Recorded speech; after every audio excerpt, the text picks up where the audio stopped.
they see that there's been the accident and they're trying to get Sid out of the car. Obviously, they can't do it on their own, but I'm really happy that they tried because we got some really good shots of them. A lot of leg action. There's a lot of, what do you call those, haunches? We need to talk about Val's 180-degree turn here because that was weird to me.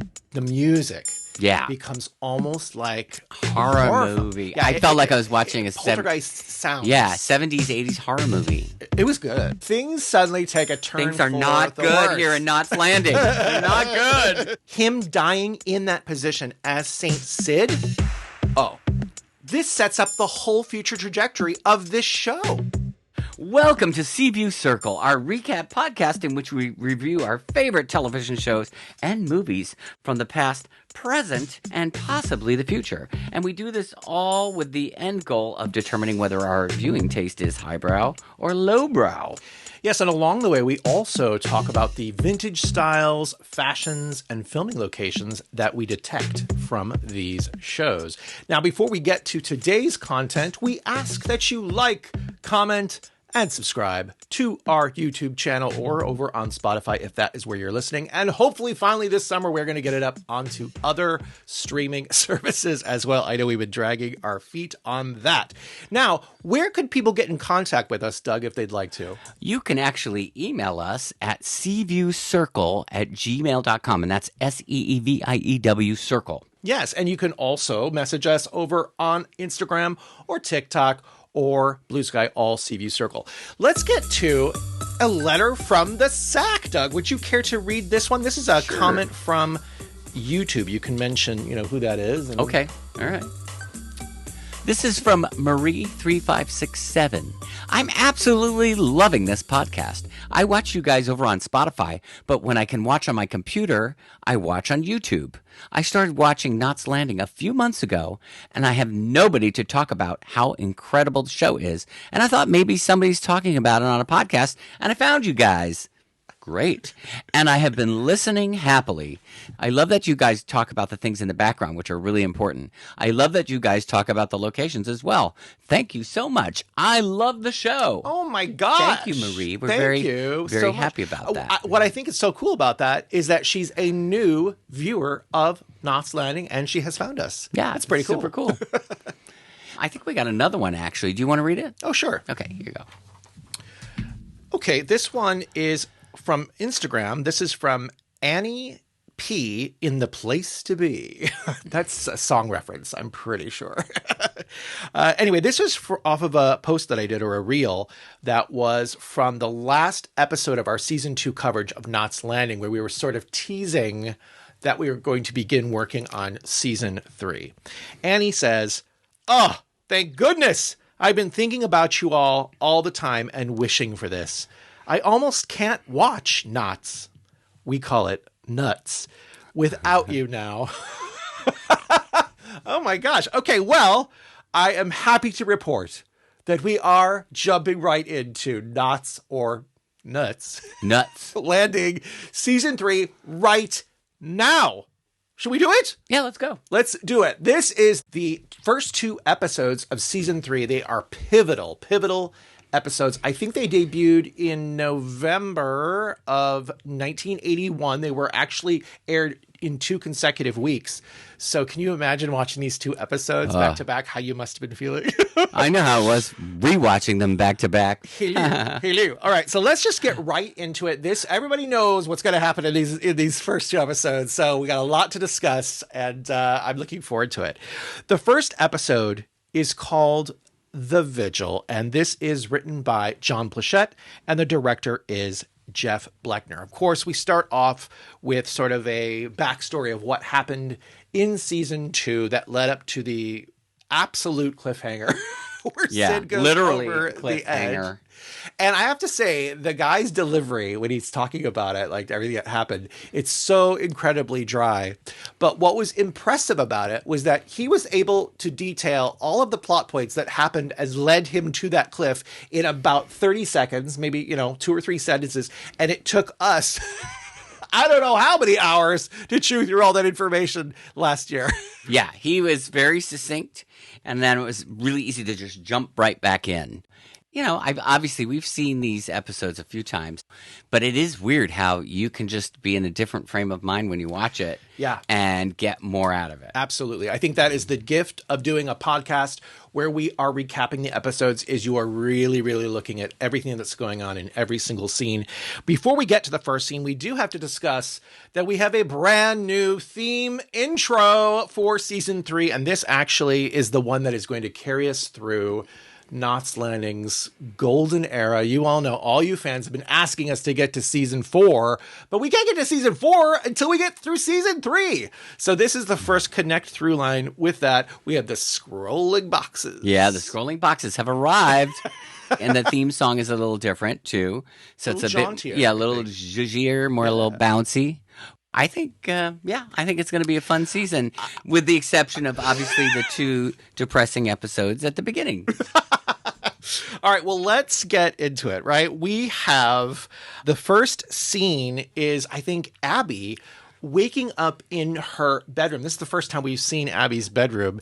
And I'm just going to tell you this. Anytime a TV show builds a new set, there's a reason they're building a new set. We are going to see Abby's bedroom again. Yes, but that bedroom was like very... She's got the most style. Yes, very boho chic. Right, right. It's almost boudoir. And I think for like that era, if you think that's 1981, so they're coming out of the 70s. It's still like the 70s, but the styles are changing We're going to talk about pretty quickly here. So the first scene, we have her kind of waking up from this dream and she's panicking. And then oddly, we have her friend Val. Yeah, her friend Val. Just happens to be there. Yeah. To kind of calm her. And I think this really, let's be honest, is setting up the season for what is going to happen between those two characters throughout season 3. So that was really cool that that's the very first scene we see is Val comforting. It's kind of like Sister Wives, but, they have one thing in common. Yes.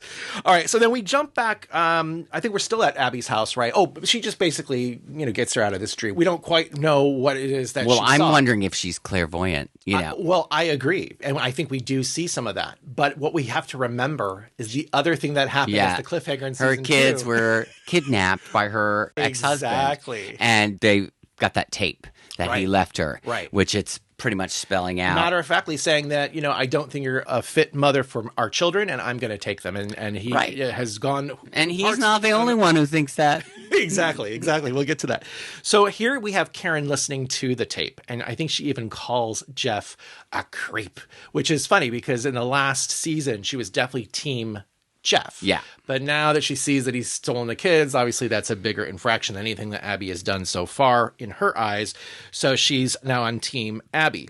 And then we kind of pivot over to Val, and they're both talking about how difficult it is right now that everybody's having to live with this attention from the FBI, right? Because of everything that Gary did in season 2, it caused Sid to have to turn over everything that was going on at Knots Landing Motors over to the FBI, and then he decided that he was going to help entrap the mobsters who stole the parts and was reselling them on the black market and all this kind of stuff. So it's this big and that's why why he's a target, because he's an informant. Right. And there's a great quote that actually comes from that book, and I would like you to pull out the Secrets of Knots Landing. Secrets of Knots Landing. I'm going to go to page 69. What this is, this is actually a fictionalized in-universe merchandising tie-in to the show, where it has journal entries and letters from Abby, Val, and Karen. And we've been kind of bringing up some of these entries every now and again, but I thought there was a funny line that was in here, and it was really about this particular scene, because we have Val and Karen upset that they're having to deal with all these FBI people. And Karen says in her letter to Sid, she says, "I never want to see another pair of mirrored sunglasses or walkie-talkie as long as I live." So I think in a way she's blaming Sid at this point in her little journal entry for kind of putting her family in danger, right? Right. So we have Abby breaking into this conversation here, and she's almost in a daze. And that's when she says that other clairvoyant thing. She says, "What happened to Sid?" Right. And at this point, nobody knows. Yeah, at this point, nobody even knows. The only thing that is said Karen mentions, oh, it usually takes him 10 minutes to get home, and what's going on? He's not back yet. So, like, nobody knows anything at that point. But Abby intuitively feels something. Obviously, it's her brother. And, you know, that's something that many times you hear about these things, that people who are closely connected to a person feel things, might get Think about something. like twins often. Yeah. Like someone is, even if they're thousands of miles away apart, they might have like an injury or something and the other person feels And it. even though Abby's not necessarily the most new agey person I've ever seen on the planet, she could still be capable of that. So, right. Yeah. All right, so what is going on? Well, we cut to a beach scene. There's these surfer kids. They're all wearing all those like 70s scoopy shorts and I love that. Topless. The yellow and navy blue striped polo long sleeve. Beach blonde, hair to here. Yeah. Like, I mean, that's the kind of clothes that we would wear. Right, it's the look. It's the look, Mom. The big tube socks, which we always talk about. Shorts were shortened. Short shorts and tube socks. But anyway, they take their truck and then they race down to the beach, and then they see that there's been the accident, and they're trying to get Sid out of the car. Obviously, they can't do it on their own, but I'm really happy that they tried because we got some really good shots of them. A lot of leg action. There's a lot of, what do you call those, haunches? Yeah, haunches, yes. A lot of haunches. So they have to call the paramedics, and the paramedics come in. I'm not sure if the paramedics then contacted that Agent Bonners, but he's also on the scene as well. When they go in there, they realize that Sid is alive, but they can't get him out. Right, they need the jaws of life. Yeah, and then they also check on the other guy, who they don't show. Right, they show the back of his head. Right, because they didn't need the actor because he's dead. Wasn't he like FBI guy? That was the Sal Maggio. Yeah, Sal Maggio. So Sal Maggio is dead. He was kind of like the guy who was shadowing Sid throughout that last episode. Now, Detective Bonners has already had a haircut in between season 2 and season 3, and this has only been a few hours, according to Karen. Well, I mean, I'd say to you, everybody on the show had a haircut or a new style done. Eric also had a haircut. Yeah. Abby had a new hairstyle. Grew about 3 inches. I think Karen had a new little haircut, crazy, too. Crazy. So I think what happens here is, Sal Maggio is dead, and Detective Bonners is rather matter-of-fact about it. I mean, that's his partner, but whatever. So then they call over to Knots Landing Motors and tell Gary what has happened. And I don't know, I didn't really pick up so much in that moment that Gary was freaking out, but he does offer to tell Karen, I think, and then the Detective Bonners says, no, I'll do that, or maybe they go together. So then we have them leaving, and we see in the garage that guy is still there. Right, the guy who did Shady Tom, who rigged the brakes, on the car. And he's also managed to get a haircut in the last few hours as well. I'm going to say this too. Do we ever see him again? That's a really, really good question. Can't remember. I know that in these 2 episodes after this point, we do not see him again. I looked for him. Yeah, it's really interesting because that is definitely a loophole. I mean, I know they're going to get into the meat and potatoes of what happened. I mean, that's what brings Mac onto the show. I bet you we'll see him again. But I don't know. Remember. We'll see. I can't remember either. We'll keep that suspense for ourselves until then, right? So now we're back on the cul-de-sac. First time we're seeing it in season 3, and Gary tells Karen and Val the news, and Karen right away. Yeah, she just picks up and gets in the car and says, take care of the kids, da-da-da, and she just goes straight to the hospital. She's frantic, and it's almost like this robotic determination to get to see Sid as soon as possible. She's wearing that two-tone periwinkle outfit, which is kind of a show-stopping outfit. I think there's a reason for that, right? It's the first episode of the season. It looked almost like it was an all-in-one suit, then she has the shirt around it. I liked it. She looked good. She looks really good. She looked good. Yeah. So as soon as we get to the hospital, by the way, if you hadn't noticed, that's why we're wearing, that's why this scrubs. Is most of the 2 episodes do take place in the hospital. So there you go. Exactly. And we just finished DJing for 2 different hospital-themed shows, The Pit and Scrubs. So we felt we needed to employ these one more time before we put them into cold storage. All right, so we meet Sid's doctor. This is Dr. Akura. He was played by a gentleman named Clyde Kusatsu. And this gentleman is so prolific. You have seen this guy's face. He worked on every single TV show in the 1980s, usually Playing as a doctor or a professor. Well, that's okay. And then he is still working today. So he is. Oh, wow. Like, he's got to be up there, too. Yeah. I mean, well, that was funny because Abby made a mention that he was too young. Yeah, he was too to young. be Sid's doctor. And I thought, if I were watching that back in 1981 as a kid, I would have been like, he's old. Yeah, he looks pretty old to me. He looks like he's 30. Yeah, exactly.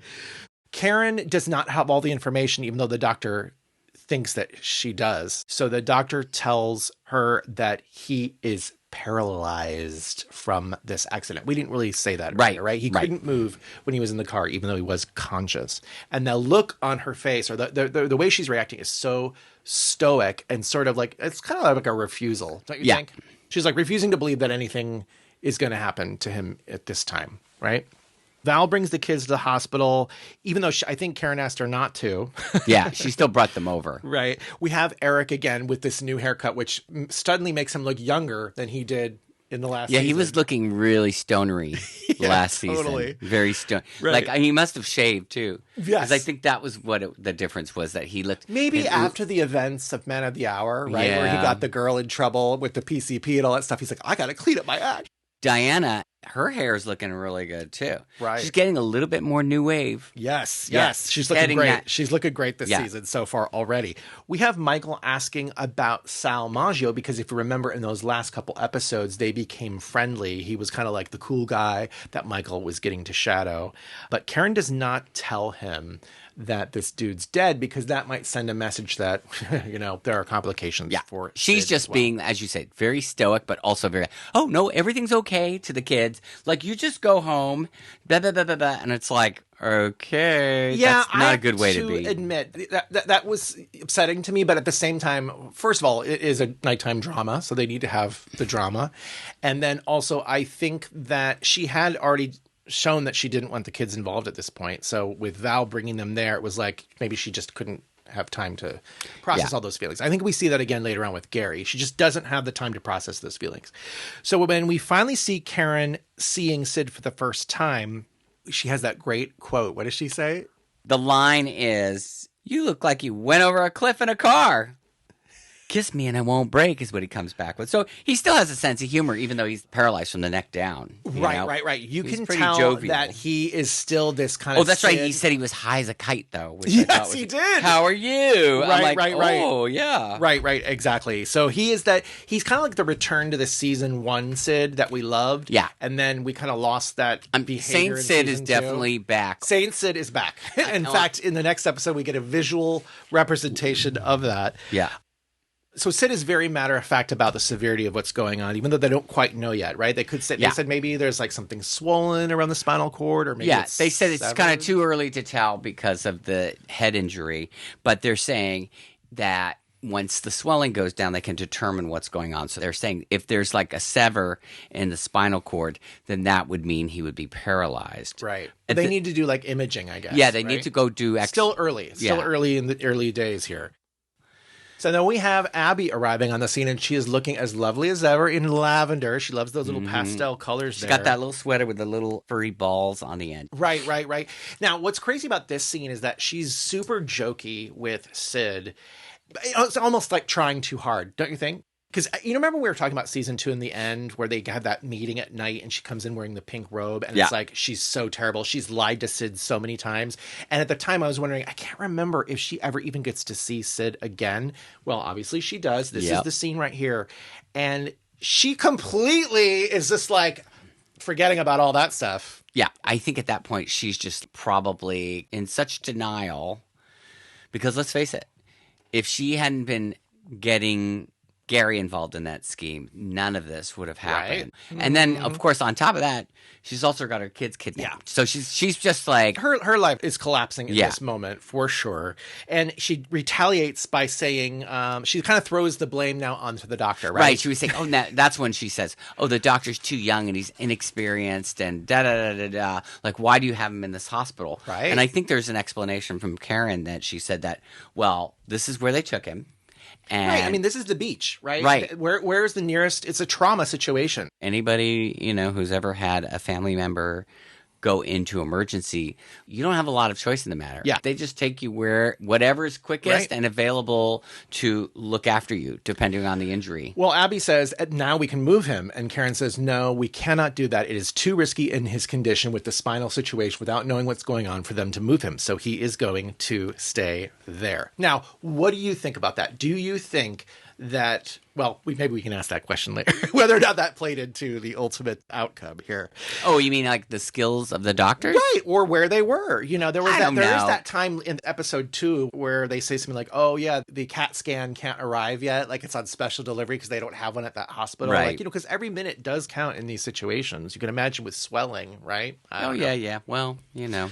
All right, so when Karen returns, and speaking of which, when Karen returns to go see Sid, he's slipped into a coma. Yeah, this was bad.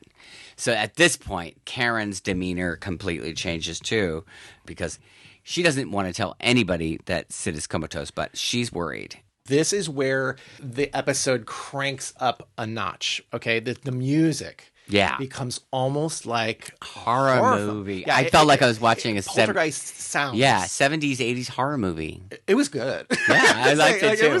It really set the tone. And then what was cool about it is that it magically transitions into that Sid and Karen theme that they've been using since season 1. And it was a really elegant transition.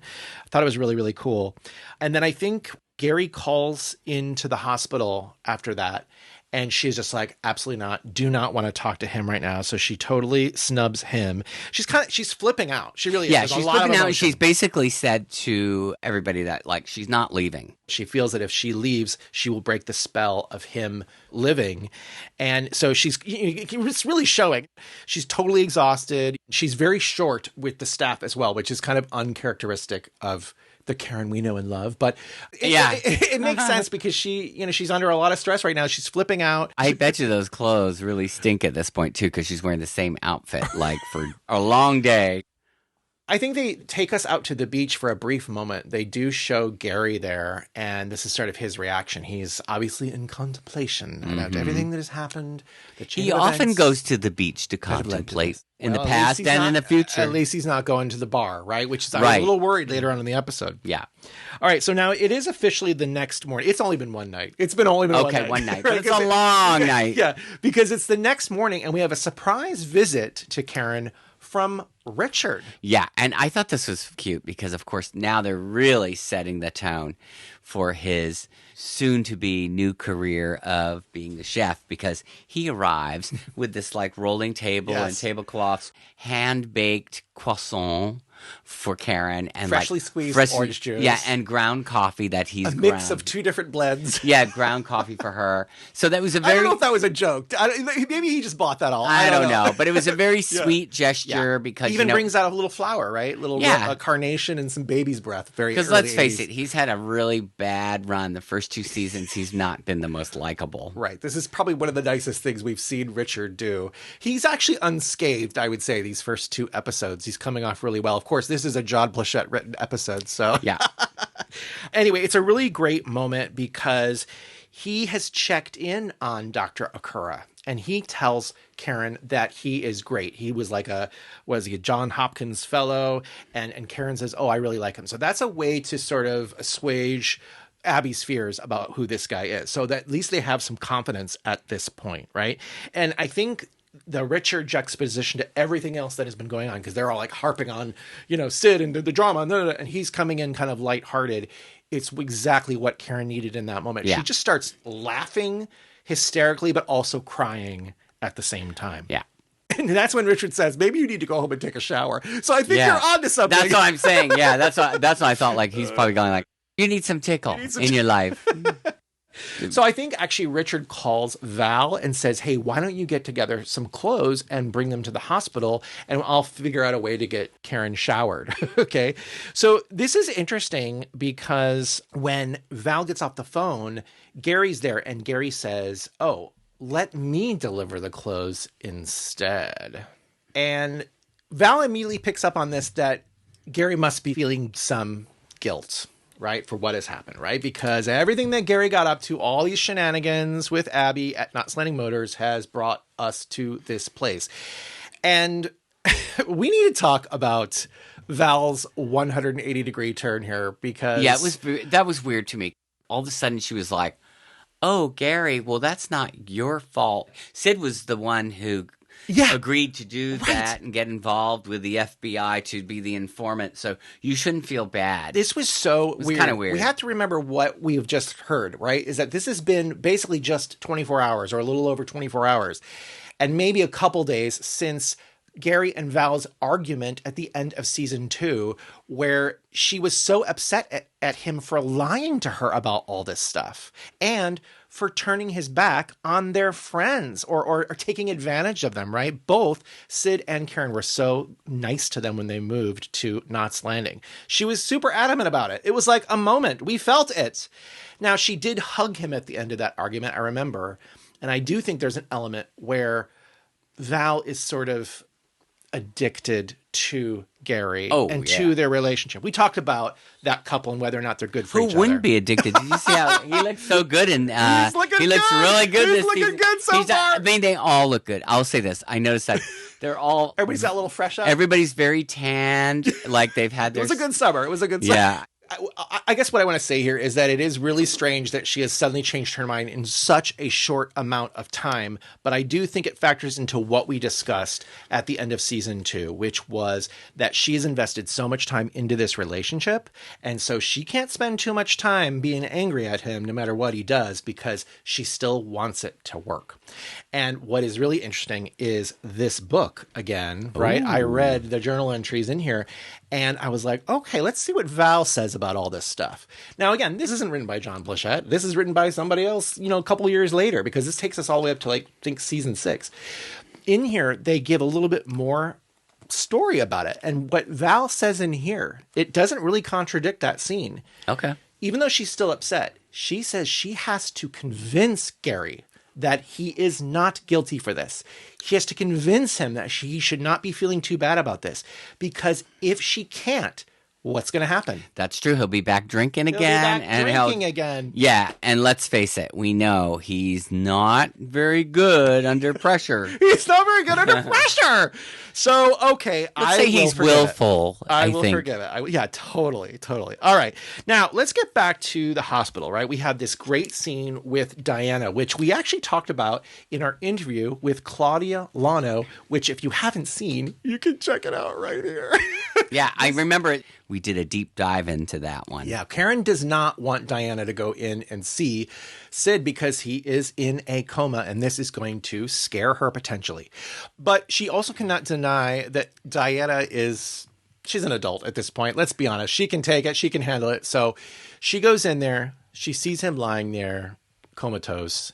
And she immediately is triggered by, I guess, this memory she must have had of her father teaching her the lyrics of Itsy Bitsy Spider, right? Yeah. It's this really... It's a very poignant moment. And it really is I think the first super touching moment that we're going to see in these episodes, but trust me, there are some more.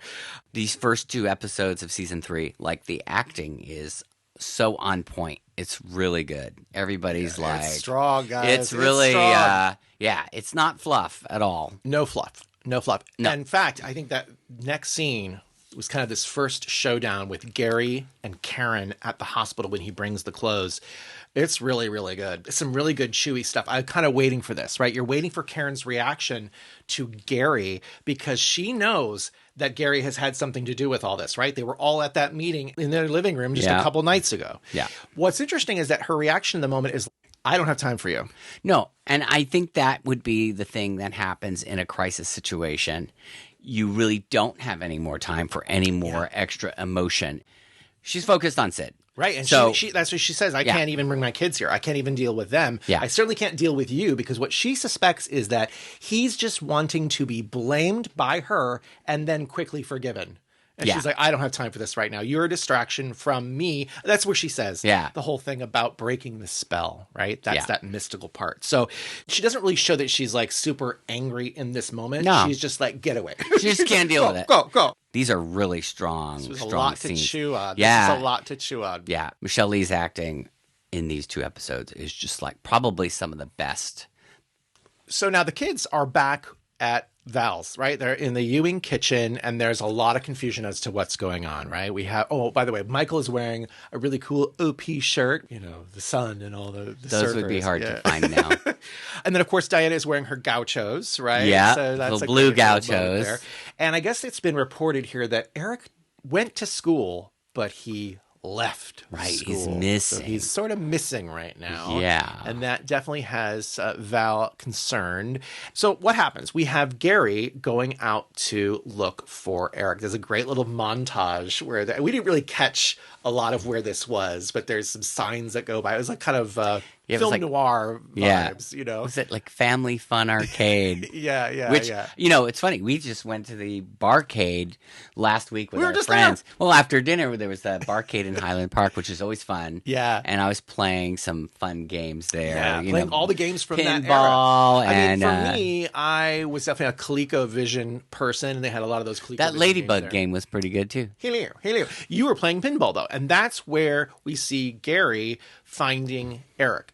Now, what's really interesting about this scene is that there's a moment where I think Eric literally does ask Gary, like, what's going on? And I think Gary does tell him that he's in a coma, even though he wasn't supposed to or whatever. Eric literally asks, you know, is my father going to die? And I don't know if this is foreshadowing, but I certainly wouldn't put it past John Plachette. In the background, you hear over and over and over again Pac-Man being played. It's the most popular game of the era. You hear those sounds. They're so Just iconic. keeps on repeat. The eating of the beep, beep, beep, The beep, beep, beep, beep. eating and then the dying. Right. Over and over Oh, again. there's the foreshadowing. It's a sweet moment between Gary and Eric, and he's being like a fatherly figure there. And I think the cool part about it is that he's breaking the tension by saying, hey, before we go back to the hospital or whatever, let's play another game, which is exactly what you'd want to do. And if he had been at Barcade, he would have had a beer too. Oh, shoot. Whoops. No, I shouldn't be joking like that. But that's what we did. All right, so now we are back at the hospital, and we have Karen there. She's in the waiting room, and she's really perturbed by the nurses who are gossiping at the gossip station over there. And she goes up there and she interrupts them, and she says, "Where is Dr. Akura? I need answers. Why hasn't he gotten back to me?" And Yeah, he was supposed to be here at 7:30. That's what it was in the morning at this point. she's like, "Well, have him get in contact with me right away." So they eventually meet up or whatever, and that's where I think they're deciding on whether or not they can get this imaging machine over. Well, and I think Karen also feels a little crappy because she finds out that he apparently was helping some child or somebody who had broken their neck in a pool. So he was doing a surgery, emergency surgery on somebody who needed like a child. So, you know, then she's a little bit more forgiving. I guess he says that they are going to bring over this CAT scan. It is coming. It's on the way. And she gets really crazy. She gets really frantic. She's like, "I want answers tonight." And that crazy music swells again, and she just starts sobbing. It's like really, really, really tense, right? She's super, super demanding. She said something that was kind of really interesting too. She goes, "It's not like it is in the movies." Yeah. You know, like they just wake up out of the coma. And then what was really funny is moments later, what happens? He wakes He up. wakes up. So it is like in the movies. At least for now. At least for now. Yeah.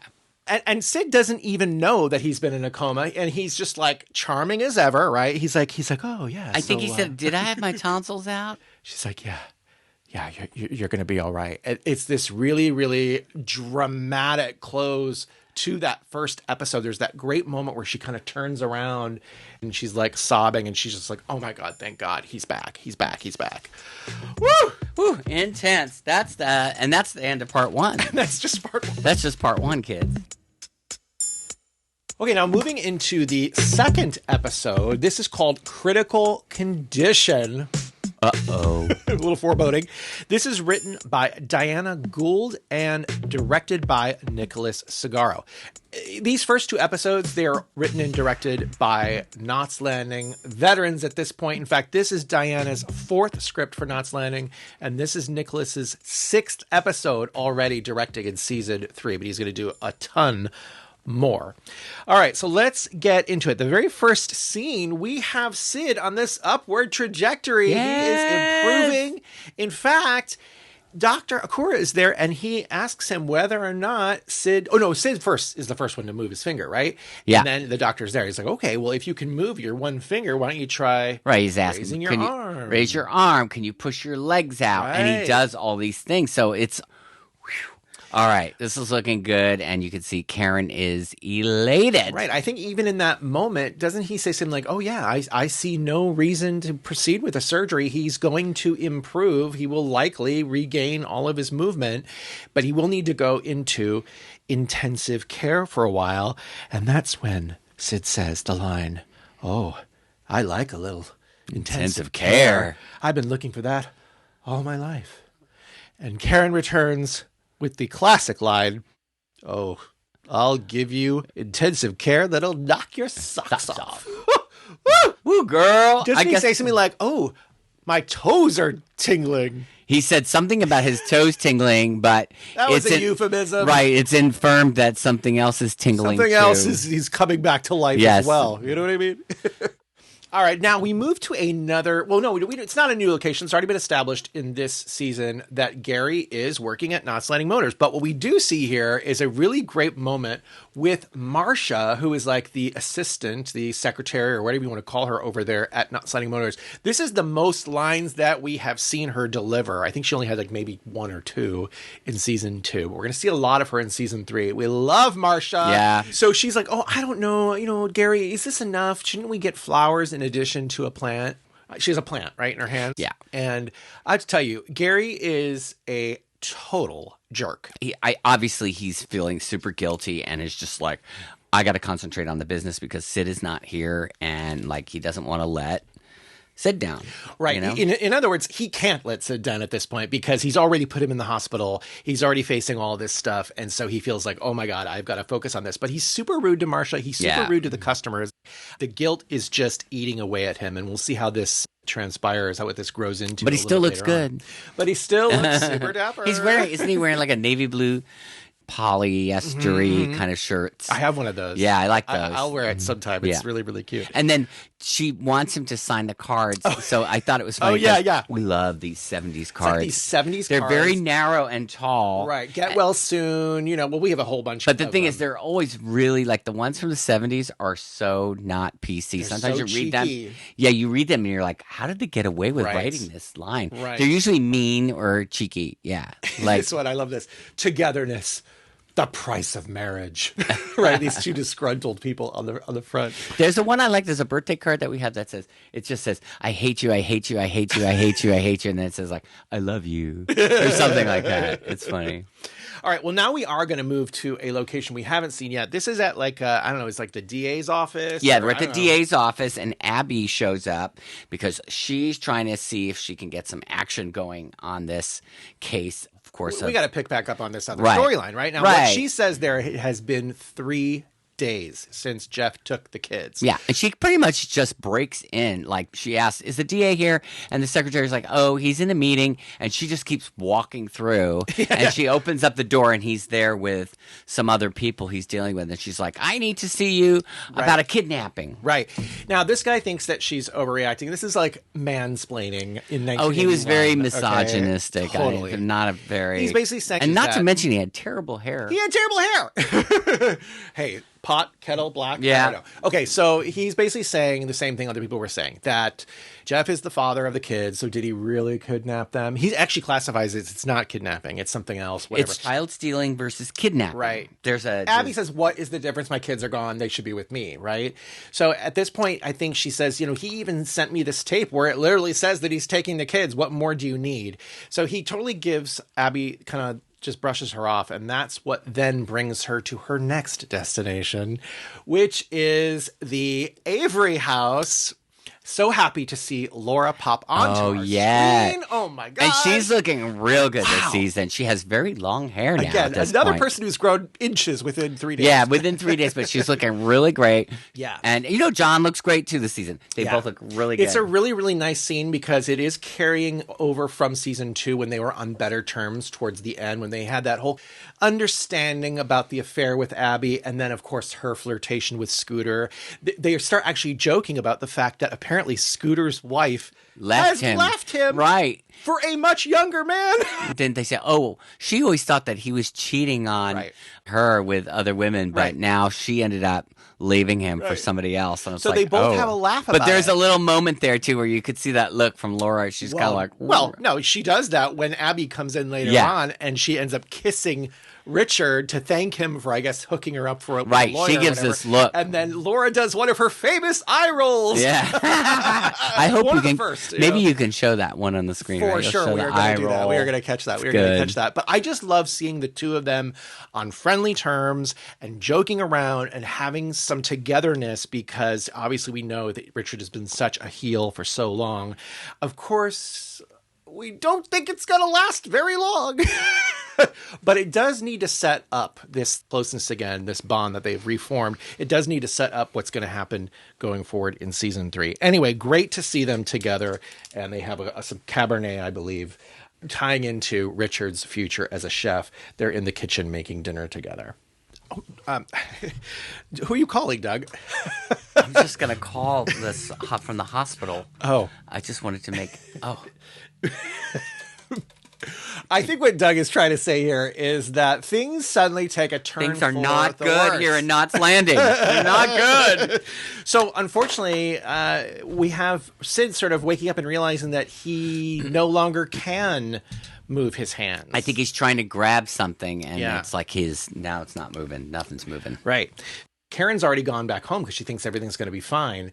As soon as that call comes in, she doesn't want to let it read in front of the kids. And so she completely evades them again, and she runs off to the hospital. Yeah, she's like, oh, yes, I'm just going to bring Sid his tape recorder. That's right. That's a big moment. That's a big plot point. Now, the horror music returns Yes. right at this time as well. And again, I just think they've done such a great job, really, all around in this particular episode. The editing, everything, the action is really, really good. We go back over to Knots Landing Motors. We have Val visiting Gary, and she, I guess, was going to bring him to the hospital.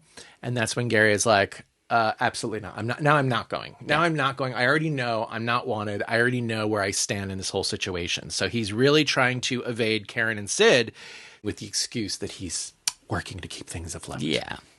All right. So we find out at the hospital, unfortunately, that a delayed, this is me being the doctor. So, yes, Mrs. Fairgate, a delayed hematoma blood clot is putting pressure on the spine. And so, unfortunately, it is causing the paralysis once again. And if we don't lessen that hematoma, then it could be permanent. So, okay.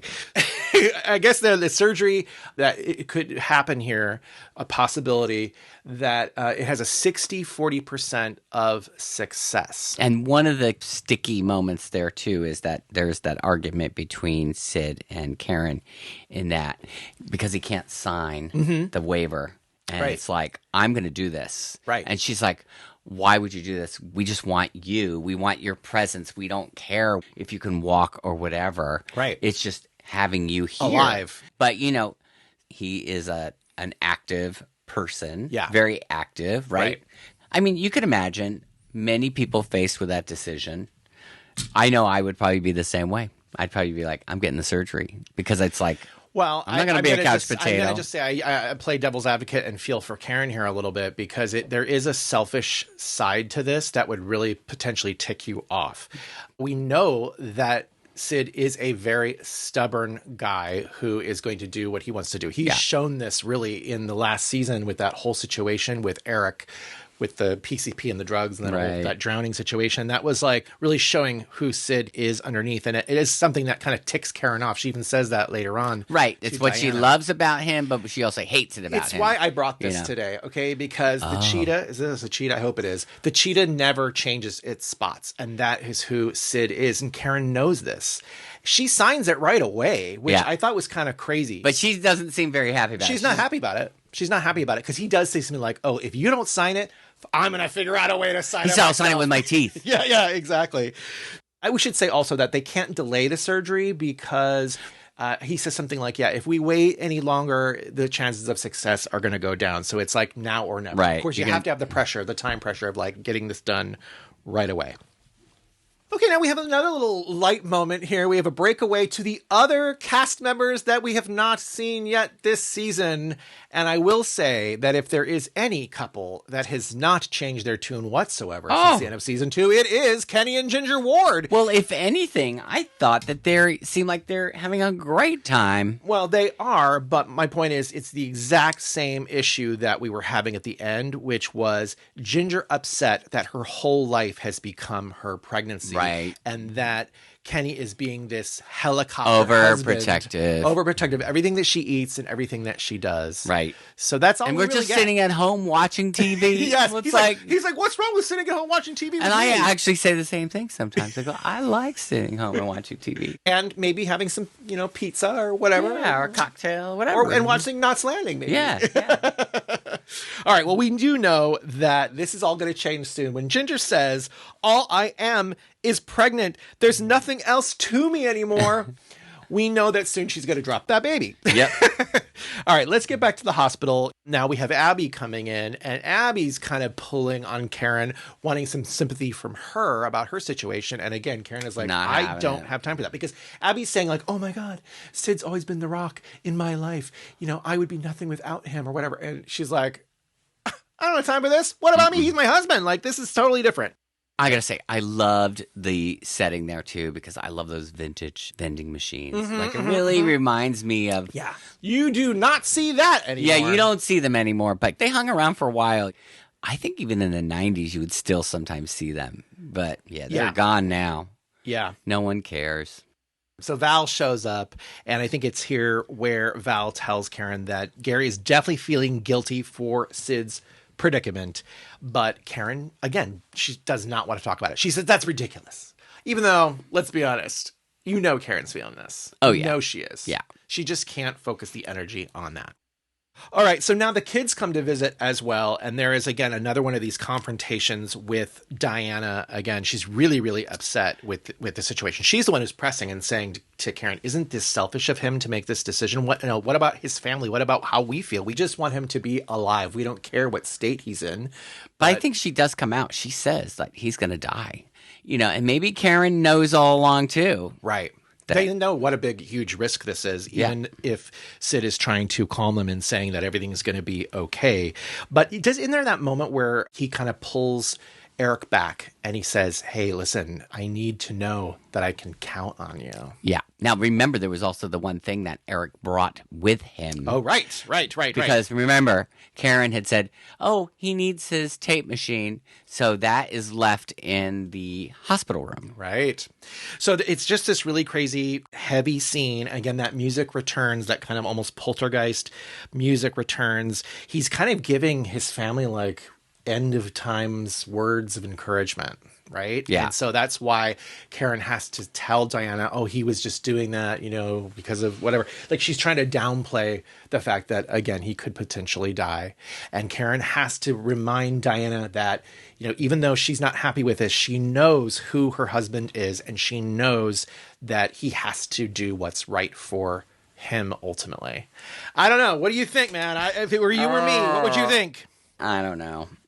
Human nature is that, you would probably want to hope for the best, that it would be okay. You probably just wouldn't expect that you'd die. You'd probably feel like, oh, well, maybe I'll still come out a vegetable. Sid is always the optimist. Right. We've seen this. He's always the person who thinks everything's just going to be fine. So again, that's Cheetah Spots not changing. Yep. She's the same guy. Yeah. Where Diana maybe is not that same, has that same outlook. So she's more being realistic in this moment. My father passed 10 years ago almost. Yeah. At that time, before he passed, when he was going through this cancer treatments and stuff like that, because they thought at one point maybe it was a mouth cancer. He said to me at one point, he goes, if I have to get that and they're going to remove my jaw, he's like, I'm checking out. Yeah. And I'd be like, I don't blame you. It's also different, though, in a way, because his children at that point were all grown. Yeah, it's true. He's closer to the end of his life age-wise than Sid is. Sid was much younger. Very vital point in his life. Yeah, because at this point in the show, Sid would probably be like in his early 50s. Yeah, he'd be about my age. Scary. Isn't that wild? It's wild. It's wild. Okay, let's keep moving on here. So when the nurse kind of shoos everybody away, is that when Sid says to her, "Oh, could you give me that tape recorder?" Yeah, he asked for the tape recorder. And so and can you press record? Right. And he starts talking, actually. We get the very beginning of him speaking, but we don't hear the whole message. Woo! Ooh, It's getting intense. It's getting heavy intense. going here. Outside, we finally have Gary arriving at the hospital. And any ideas of where that location is? Well, that building, I don't know where it was.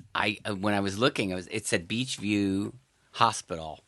That didn't ring a bell to me. But did you look it up? I did some good, detective work on good. that, but actually I just went to Teletalk, which has a really good list of a lot of the filming locations of Knots Landing. And that building is actually the Lorimar offices inside Sony MGM studios. I was going to say, didn't look like any building that I recognized. Didn't really look like a hospital either. No, let's be honest. not at all. Anyway, looked that's like what an that office was. building. Yeah, and I guess they've used that in Dallas as well, Yeah. which makes sense.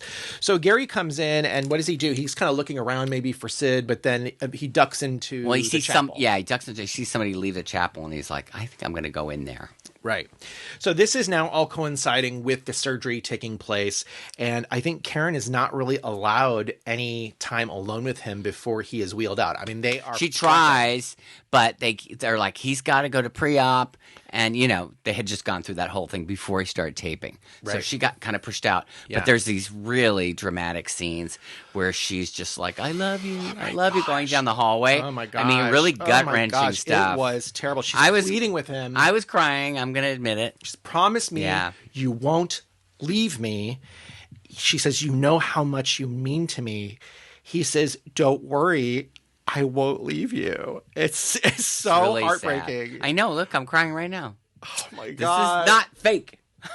It's not fake. It's the not tears. fake. The tears are real, and I'm sure the tears were real for you when you're watching this as well. This is an intense. You have to remember thing. that this guy is one of the lead cast members of this show in its third season now. It's just starting to pick up steam. He is in the credits of the opening theme, the new theme that just happened with the scrolling boxes. He's there, Don Murray.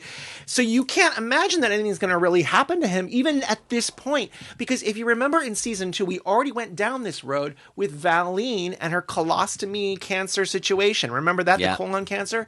And just like Hollywood movies and TV, she came out and everything was fine. Everything was successful. That's what you think is going to happen right now. And that's why It's the same scene that Gary and Val had going down the hallway. This is one of those pivotal episodes in television that this was a game changer. I can't think of any other show that had something like that go on. Such a development at this time in the series. Let's get to it. Let's get to it. So we have the waiting room here. This is kind of a funny scene. Now they're all there, right? So we have Aunt Abby there. The kids are there. The surgery is happening. It's going to be a long night. I love it. Aunt Abby suggests that they go find some magazines. She'll pick out the racy ones, which I thought was really cute. I thought maybe she's going to try to find some Playgirl. Can you imagine? She's finding the Playgirl for her. Right. But would they be stalking the Playgirl at the hosptal? Maybe. I don't know. I don't know. What are the racy magazines they'd have at the hospital in 1981? Highlights. That's not racy. Oh I my know, God. But you remember Highlights, right? Yeah, of course. Gary finally shows up, I guess, comes out of the chapel and finds everybody in the waiting room. Well, he didn't even know, right? Isn't that the whole thing? He doesn't even know that he's in surgery because He didn't been know so avoiding everything. Right. He's just out of touch with what's going on. But he sees everybody and then he finds out, he's like, I wanted to talk to Sid. Yeah, this is crazy here, okay? Nobody is talking about the fact that in this episode, Gary had made a decision to leave Knots Landing. He was going to quit and he was going to come to the hospital and tell Sid then. Like, that's when you know his character is deeply flawed. Whoa. It's so crazy. Like, I've totally forgotten about it. Yeah, I forgot about it too until it happened. And I'm like, there's so much going on in this episode. You don't even think, this is huge. This is huge because, again, here we have Gary and Val making this move to Knots Landing, and Gary just like a bull in a china shop with his life in everything that he does. And here he's just going to make a decision without talking to Val and be like, we're out of here. Well, let's face it. Can't handle the heat. He's very impulsive, willful, like super you said. Impulsive. Like, it's crazy. And I think Karen in that moment, doesn't she even like start laughing or something? She's like, what are you? She's like, I can't believe you're doing this. You're going to actually leave right now? when you're the one who's keeping Knots Landing afloat while my husband's in surgery and could possibly die? Or if he lives, he could be paralyzed. Like, what are you doing? Right. He's just completely out to lunch. It's very selfish. Yeah. Oh my gosh. It's so crazy. It's very It shows how childish Gary is. And then I think, that's good writing. His history with what happened with his family in Dallas, it flows right into that. So anyway, crazy moment. All right. We go into the operating room. Things are super, super intense. Now, the one thing that is missing on this set right now, which would have been perfect, would have been a vintage game of Operation. I thought you said like an EKG. Well, if we had an EKG, that would be good too. But can you imagine Operation the game? That was always so stressful too. Things are very tense in that operating room. Yeah. And I think it kind of goes back and forth a couple times from the waiting room. And but it keeps getting to a point where you know that he's not. They're saying he's breathing on his own, then he's not. The beeps are beeping. The beeps right, are beeping. and then he's not breathing on his own, and then it's like, okay, this is not good. And then they have to get out the defibrillators. The defibrillator. For the heart attack, and I think Dr. Okura says, can we get a cardiologist? So the things are not going well. We can see this, right? Meanwhile, Val has come over with some popovers. Yeah, some popovers. To relieve I don't tension. really know what a popover is, but I would like one right now. You would like one. They're basically just like a doughy bread that's kind of has a hard top. You put them in the muffin tin. Oh. Right? So it's just like a small bread roll, but in a muffin tin. Okay. So it gets like that caramelized crunchiness on the top. They're very good. We should make some. Karen is talking about when she was, in the labor. This is a and great it was backstory. Great backstory that of she had Diana's birth, right? When it's like natural childbirth. She's like, what was I thinking? Oh my gosh. She had to have a cesarean. Exactly. And so and she's actually like in pretty good spirits. I think she's being overconfident. Very confident and positive. Everything's going to be fine. Everything's going to be fine. Yeah. There's a really great moment here. I guess Karen has forgotten the fact that Abby was actually there at the time of her niece's birth. And Abby says, oh yeah, I was only 15 at the time and they weren't going to let me in the maternity ward. So I just told them that I was pregnant too. I know. That was funny. That was a funny line. Classic Abby. Totally. And it actually probably is the funniest line, maybe one of the funniest line out of these two episodes.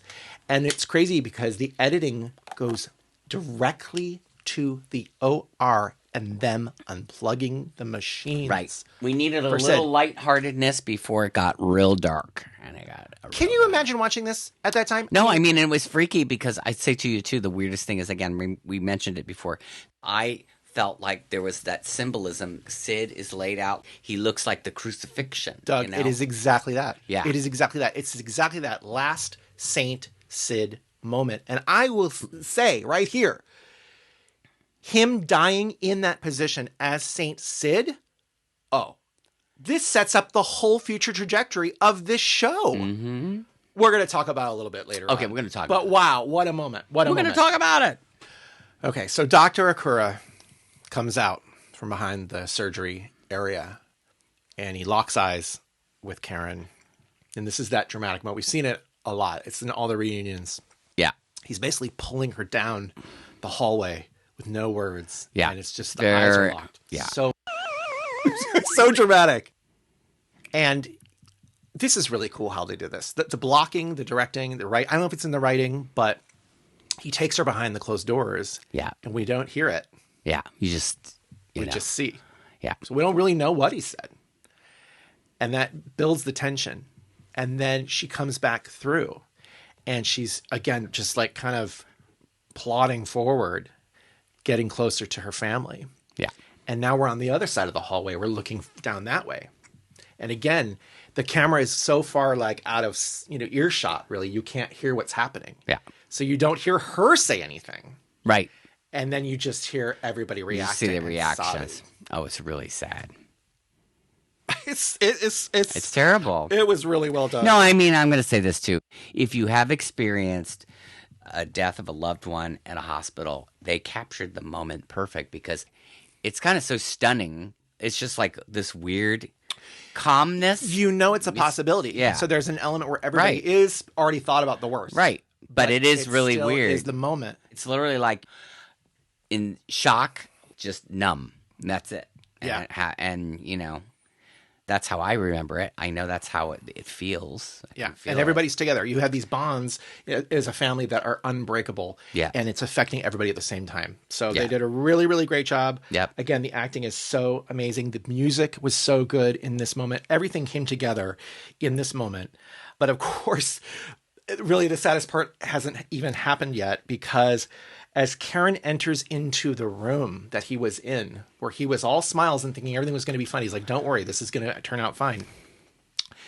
The hospital staff is already removing all of the medical equipment. They're already taking the bedding Clean the off. bedding, all that stuff. It's like he's gone. That's it. He's Yeah. gone. That's done. And they don't show him. Do they show her getting the tape recorder? I don't know if they just. No, they hand it to her. They Your do, husband okay. said, I think the nurse, the same nurse who is one of the people involved in the conversation before, says your husband recorded this in case he died. in case he died. He Didn't wanted make it. you to have this. So then that just takes us through, I think, the end of the episode. We hear the voiceover, and it is not a message for the family, really. It's really a message directly to Karen. Yeah. And it's really romantic, actually. It's talking about why he made this decision. Yeah. He made the decision because he wanted to be physical with his wife. He wanted to be able to hold Right. her And if he next to him. Right. And if he had stayed paralyzed, he would never get to Touch her. like that again. It's a powerful way to explain the decision from the character's standpoint. We'll again talk about Don Murray's decision to leave the show. We already talked about it before, but for the character, we need to have this reasoning that allows us not to really just like fully hate him for Right. what he's doing here, being so selfish. There's a reason is that it is about Karen. Yeah. He had always had these dreams for his life, but he says, whatever I wanted, I already had. Mm-hmm. And he tells Karen that he has no regrets and that whatever happens to him, that his love for her will never die.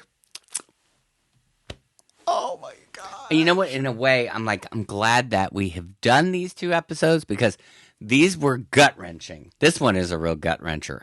And we know that going into the rest of the season, we're going to be dealing with the ramifications of these 2 episodes. Karen's the whole grief season, and the family's grief. Yeah. Totally. Now, I wanted to say, we were talking about the acting, and we had talked about this last night really quickly. You had asked, did Knots Landing ever get nominated for any Emmy Awards? It is well known that Knots Landing was pretty much snubbed for the entire run. Really, it was. I mean, it has some nominations. It actually won 1 Emmy Award for music somewhere Really? down the line. I mean, the music's great, but come on. Some of the acting is really amazing. But this would have been an Emmy nominee and episode. it was. Oh, good. Okay. Thank goodness. Michele All right. Lee was nominated Oh, for an Emmy Award Yeah.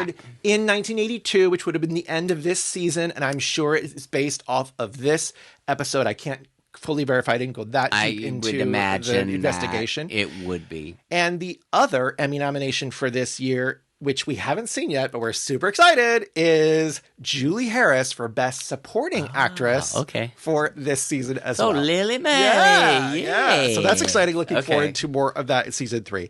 Now, I did want to talk about, before we move on here, there are some parallels. We already talked about one of them, which was The Loudest Word, how similar that was in some of this stuff.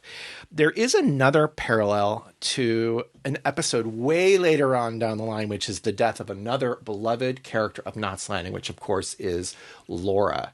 And they used a similar device with her demise, which is that they had her record. Right, a videotape. The videotape. Well, the technology was a little different, Exactly, right? exactly. You know, I mean, they had she videotape. fully but- knew that she was going off to die. I mean, that was the whole purpose of that storyline there. And so she leaves these messages, which are, again, just one of the most heartbreaking, the other most heartbreaking episode of Right, Knots except the Landing difference probably is that the actor, in this case, wanted to leave the Yes. program, and when Constance left, she didn't want to didn't go. want to leave. Oh, we will have to talk about that. We won't another talk day. about that right But, now. oh my gosh, wow. We're going to talk about Donna in a little moment. But I guess I wanted to ask you if you had any favorite scene or any favorite lines of dialogue from those 2 episodes. I guess it just depends on if you want to be dramatic or if you want to be Yeah, comedic. right. Again, there's so much drama. Well, I'm going to tell you what my favorite line is. It is comedic, and we didn't even mention it before. In one of the first scenes of the first episode, where they're out in the back of Abby's backyard, and Karen asks Val a question, and Val comes back with something. I don't even remember what she says, but Karen says, "Oh, sometimes I forget how smart you are, Val." Oh, I don't remember that one. That was such a read. Oh my gosh. I couldn't believe that like slipped under there. I'll have to go back and find out what she said because I don't remember it being particularly that, smart, but it clearly made an impression on Karen. So I thought that was funny. For me, my favorite scene, oh my gosh, I think it kind of probably is the tape. So the tape montage is probably my favorite. I mean, a lot of people are going to say that walk down the hallway is their favorite, but I think because Sid's not in that, and this is, such a moment for Sid, I like to see that connection with Sid and Yeah, Karen. I could agree favorite. with that. Scene would probably be my favorite. And I did like the Richard scene too, with the bringing the breakfast. I think that was a nice, lighthearted moment as a juxtaposition for all the drama. And I also liked Claudia's work in both the scenes that she did. So I would say to you, maybe with the quote, though, I did like when they talked about the intensive care too. Yes. And the illusion to what he really wanted to say. And if it had been recorded in modern times, he probably would have said that. He probably just would have been, yeah, baby. Alarm. Okay. So now we already talked about the writing, directing. Did you notice any change in the vibe from season 2? I don't know if we felt that quite yet. Let's face it, the first episode is primarily all hospital. And we have to write a character out. Yeah. But at least in the second part, we are getting a little bit more of a taster. So right. We got to get a taste of what's happening. happening. Got to ease out of this. And really, from a writer's standpoint, as much as this might have seemed to suck, maybe that one of your main cast members wants to leave, ultimately, from a writer's standpoint, it is a great thing because it opens up the entire show you can just to new possibilities. Reboot a bunch of different storylines. And it gives you the perfect reason to have some major drama with some major consequences. We heard from Claudia in the interview with her.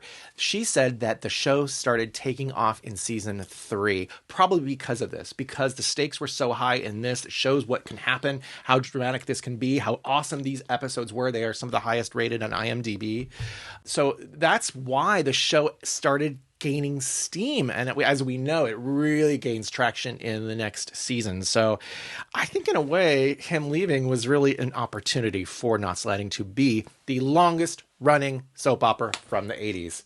All right, let's talk about Don Murray. Doug, this is our Untying the Knot segment. I think you know at this point, if a character dies, we'll do an Untying the Knot segment on the actors. This is a segment where we take deep dives into a specific production aspect of the series, or perhaps provide a bio of a fan fave cast member. So take it away, Doug. So tell us a little bit about Don. I did, there was kind of multiple research, and you actually, it was funny, you had given me a link to this interview that he had done in 1983, so it would have been like just a couple years after leaving Knots Landing, and they talked about reasoning why he left the show. In addition to the fact that he lived in Santa Barbara and didn't want to make the commute, right? And I think that he actually passed away in Goleta, which isn't really close by. Yeah. So what he was saying is that he had wanted to pursue his own writing, and he had sold this idea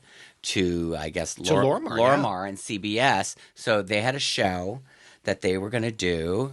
The title was City Lights Country Road, but I couldn't. So that never make. Yeah, I guess it never got made. I couldn't find it, or at least I don't know if they had done a pilot or what. I think he had said something like the show was going to focus on one family rather than 5 families. Which, if you read between the lines, what that means to me is that he didn't want to be on a show where he was sharing so much screen time with all these other cast members. Maybe he felt he was being underutilized. Right. And I think this is what's kind of interesting is that if you don't know anything about Don Murray, he is so prolific. He's a legend. Yeah, he is legendary. I didn't know this about him. He's actually born in Hollywood. Oh, come on. No, he was born in Hollywood. Oh, I love it. So his parents were both in the business. So his mother was a Ziegfeld Folly dancer. Ooh, I love it. And then the father, he was a stage director and manager. And so what happened is he, shortly after being born in L.A., they moved to New York. So he grew up in He definitely Long has Island. New York vibes to me. Yeah. And so he was pretty much from an early age going down, like he was very active in sports. It was Yeah, did we find out from that interview that he was a the basketball interview had player? said he was Because he's basketball- tall. He's right. tall. He's He's like like 6'2" or something. 6'1", 6'2". Yeah. But he was a basketball player, but he was also in track and field and also football. So Okay. he played, so he was very physical. He went to the American Academy of Dramatic Art. Okay. And, one of his first major acting gigs after doing Broadway was that he was in the movie Bus Stop with Marilyn Monroe. Which And was a stage play originally, right? Right. Yeah. And he was actually nominated for an Academy Award, and I think nominated for a BAFTA for that too. So like supporting actor. Can you role. imagine right out of the gate? Right, having right that out of the kind gate. And to be with someone who is so iconic as Marilyn Monroe, that in and of itself is going to send you into the stratosphere, at least in terms of roles that you're being offered. Because in that era, it would have been like James Dean, Marilyn Monroe, Right. And certainly he I mean, kind of can you has that imagine- swagger of a James Dean look at those early films. And then he did some other movies, in the 50s that have been noted, and I don't want to go down the He list. did like a lot of Westerns, right? Yeah, He like has that rugged Westerns. look. Yeah. Rugged American look. And he's quite good looking. He's got, he was pretty fit. He was also in the movie that you had mentioned that you had seen in film school, right? That's correct. So it's called Advise and Consent. It's an Otto Preminger film Okay. from 1962 where he plays a gay. No. Oh. He makes a point of saying that he didn't consider the character to be gay, Wow. but the character did have homosexual experiences Right. when he was overseas in the war, needing companionship, needing touch, I guess. Yeah. And then he has to deal with that situation when he comes back because someone's using that, they pull that information from his past and they're going to use it against him. Right. It's really interesting to see like early 60s, Yeah. them portraying him gay going bar. into a gay bar and he's like kind of freaked out. The reason why we watched this movie in film class is because I actually took a class that was called homosexuality in film, and it was really concentrating on those depictions of homosexuality during the Hays Code, right? Which is where they had all this censorship. And so a lot of times they would use these homosexual characters, but they would disguise them and they'd always be the villains because they're basically sending a message that gay people are bad or they're sad or they're going to live terrible lives. It's just like, it's propaganda, basically. But we did watch this film, and it's so funny because at the time I would have been obviously, late teens or whatever. I certainly had watched Knots Landing. I mean, I watched Knots Landing. Did I even think that was Don Murray, though, when I watched that movie? Probably not. That's what's weird. I just wanted to make another point to that, and maybe we'll make a link to that interview too. I'll put it in the it's from Lincoln, description. Nebraska. The person interviewing Don asks us if he's still watching Knots Landing. And this would have been like season 4. Yeah, at this 83, point, season 4, 83. yeah. And what's interesting is he says, oh, yeah, I still watch it because I want to see what all my friends are up to. He wants to know what Karen is up to, his family. Right. He says that he approves of her new marriage to Mac, but that he wishes that they hadn't gotten married in Las Vegas. And then he also says, I don't approve of everything that my little sister Abby is doing. Oh, yeah, that was funny. Which That is was- so Sid, Yeah. Now, speaking of marriage, though, Yes. I did note that, he was married to the famous actress Hope Lang, who he also starred in a movie with. And that was his first marriage. And then he got married again to Elizabeth Johnson. I found out he was a member of the Church of Brethren, which I didn't really know what that was, but apparently it's like a pacifist church. They don't believe in war. And so when he had to go to register for the draft for the Korean War, he was registered as like a conscious objector, so that he did not have to go to war. But what he did was he went to go help war casualties and orphans in Europe. So, Saint Sid, Saint Sid. he was a good egg. Wow. Well, didn't he wasn't he involved with whoever started the Peace Corps, right? Yeah. Wasn't that all Yeah. rolled into that? Yeah. And then some other interesting movies that he was in, which I would like to go revisit, is he was in The Conquest of the Planet of the Apes from Oh my gosh. 1972. Oh, I love it. Yeah. Oh, we need so to see he's in that. Another movie, The Outcast. And Outcast wasn't it a TV show?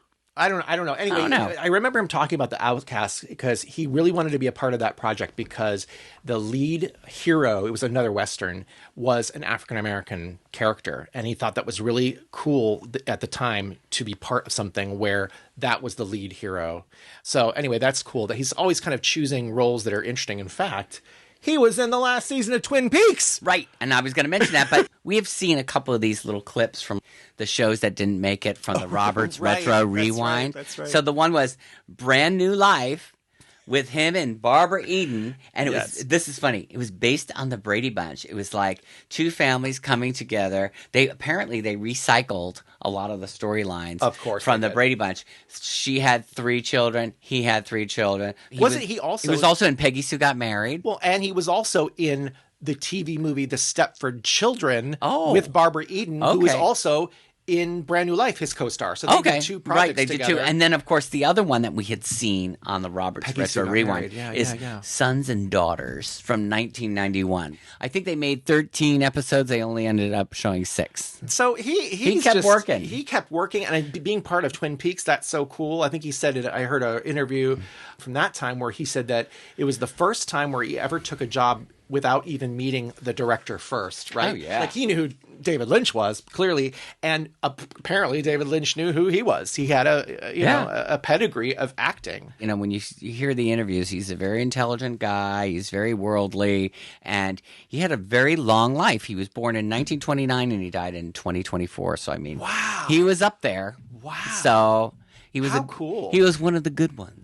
He's a good egg. He was. Again, we go back to talking about Knots Landing. I mean, how different the show would have been had he remained, because, like we had said last time, in a way, we needed to lose the innocence and the saintness of Sid for Abby to really grow her wings and become the person that she is, because he always would have sort of held her back. Of course, then Karen takes on that role, right, of being the person who's constantly like this, and that ends up bringing us a lot of drama in the coming seasons. I mean, and I would say this is what's good, is that wasn't the end of his career. Yeah. I think the only, it's a bummer. You take a chance. This is Hollywood. Right. Just like Sid took the chance. Well, that didn't quite make it, but other things come along, right? So that's true. The same thing. He didn't get that parallels show. That's so true. Very, Other Knots Landing actors took that same chance. Mm-hmm. Joan Van Ark in season 14, she didn't come back. She didn't come back because she wanted to do a pilot for a comedy, and it didn't go well. And so that's why she ended up, at the end of the season, she came back. Yeah, but that's showbiz, kids. You know, yeah. it doesn't always work. All right. Wow. Okay. We did it. This is a long episode. There is only one last thing to do. We need to come in for a landing on these 2 episodes and get right down to the Lotus Point. This is our gauge of how lowbrow or highbrow a show, movie, or series ultimately is. So let's talk about it. Both these episodes are so high on my list. I don't even know if I've ever given a brow meter score this high. Oh, geez. Okay. I would probably say the first episode, I'm going to give it a 4.8. Oh, my gosh. Okay. And I'm going to give the second episode a 5. Dang. Yeah. Dang. And I've never done that. Okay. But I just felt like it really resonated with me. Okay. So. I can see how that's very possible. I was actually much more strict. Yeah. I think I gave the first one only a 3. Oh, come on. I don't know. They just, for some reason, the first segment of a new season is always a little clunky when they have to like wrap up what happened with the last season. Anyway, it doesn't, to me, it wasn't on its feet until we start finding out what the stakes are. You know what I mean? So for that reason only, it's a little lower. And I would say out of the John Plachette written episodes, this was probably my least favorite so far, just because I think it wasn't on the same level of what we're used to with a John Plachette, which is kind of more gritty and more wordy. Yeah, I guess you know I know what what you mean. But still very, very good. So 3 on that one. And then for the part 2, oh gosh, I would love to give it a 5. I can't quite give it a 5. I think I said a 4.4, which is so weird. 4.4. I'll give it a 4.5. 4.5. In my mind, I do really view them as one episode, personally. Okay. So that's kind of why my scores are the way they are. Because I'm trying to look at it as like the whole unit. I think it's that story. I would agree that it is definitely higher brow overall, but breaking apart. Yeah. And again, highlighting the second episode, I do think that there's this great meshing of the directing, the acting, the writing, the music, and even just the blocking, the cinematography.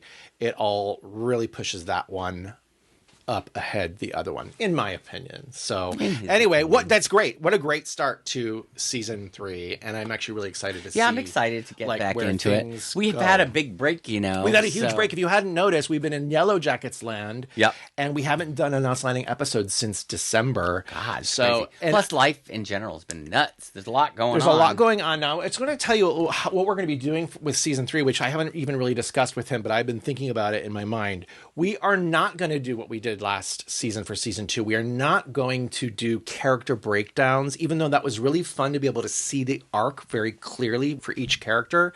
We are going to go through episode by episode, but we're going to do it a little bit more speedy, partly because we've already covered a few episodes from season 3, right? Yeah. We've already covered One of a Kind, the Christmas episode. Yeah. And we already did The Three Sisters. Now, we will still talk about those episodes when they come up, but we'll just do it very, very quickly. So we're going to get to that.